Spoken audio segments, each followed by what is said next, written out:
Welcome to Ashton Mill Village, located in Cumberland, Rhode Island. From within this former textile mill in this quiet mill village, workers produced a material that helped land astronauts on the moon. Join me in exploring a story that is truly out of this world.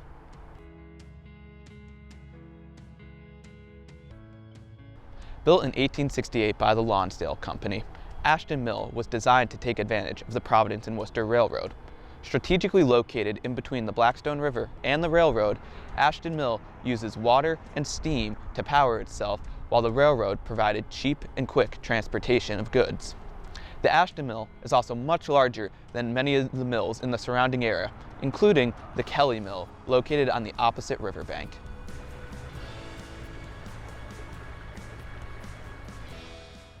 Ashton quickly became a major producer of muslin cloth, a woven cotton fabric. The mill's rapid success eclipsed smaller operations in the valley, including the Kelly Mill. Additionally, the Lonsdale Company built an entire mill village to accompany Ashton Mill. Using the Rhode Island system of manufacturing, the Lonsdale Company had workers construct housing, a church, a school, and a small store next to the mill, ensuring that employees lived within close proximity to where they worked. The Great Depression caused economic hardship for the Lonsdale Company, and they had to close the Ashton Mill in 1936. But the mill was not vacant for long, as in 1941 it was bought out by the Owen Corning's Fiberglass Company. Under the management of the Owens Corning Company, Ashton Mill was revitalized. By October 1941, the mill had 120 fiber-forming machines and employed over 600 people. Fiberglass begins as these glass marbles. They would be melted down and then shot out of machinery as thin glass threads, ready to be woven into textiles. These woven fiberglass cloths were then used to help in the war effort, as well as to insulate buildings, household equipment, and electrical components. Production of fiberglass at the Ashton Mill brought a small manufacturing rebirth to the Blackstone River Valley. But arguably, the mill's most important material would not begin production until after tragedy struck.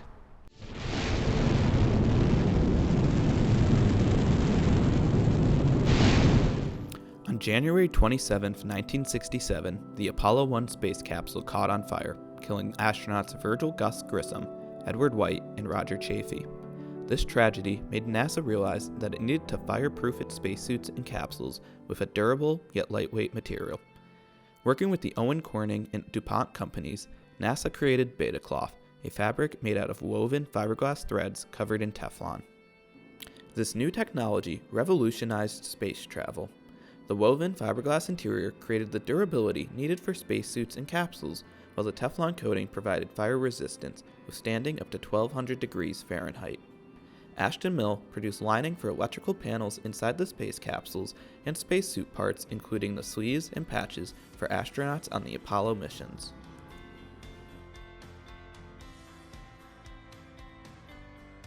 Ashton Mill continued to produce beta cloth for NASA until the final lunar mission, Apollo 17, in December 1972. In 1983, the Owens Corning Fiberglass Company officially closed down operations at the mill.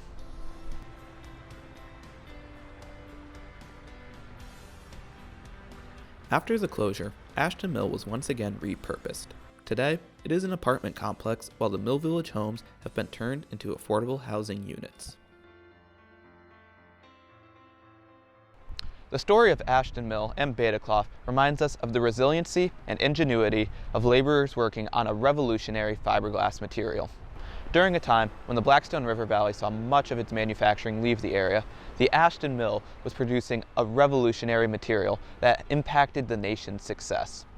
Located just 6 miles north of where the production of cotton textiles spurred the American Industrial Revolution less than 200 years prior, Ashton Mill produced a material that ultimately helped land Americans on the moon.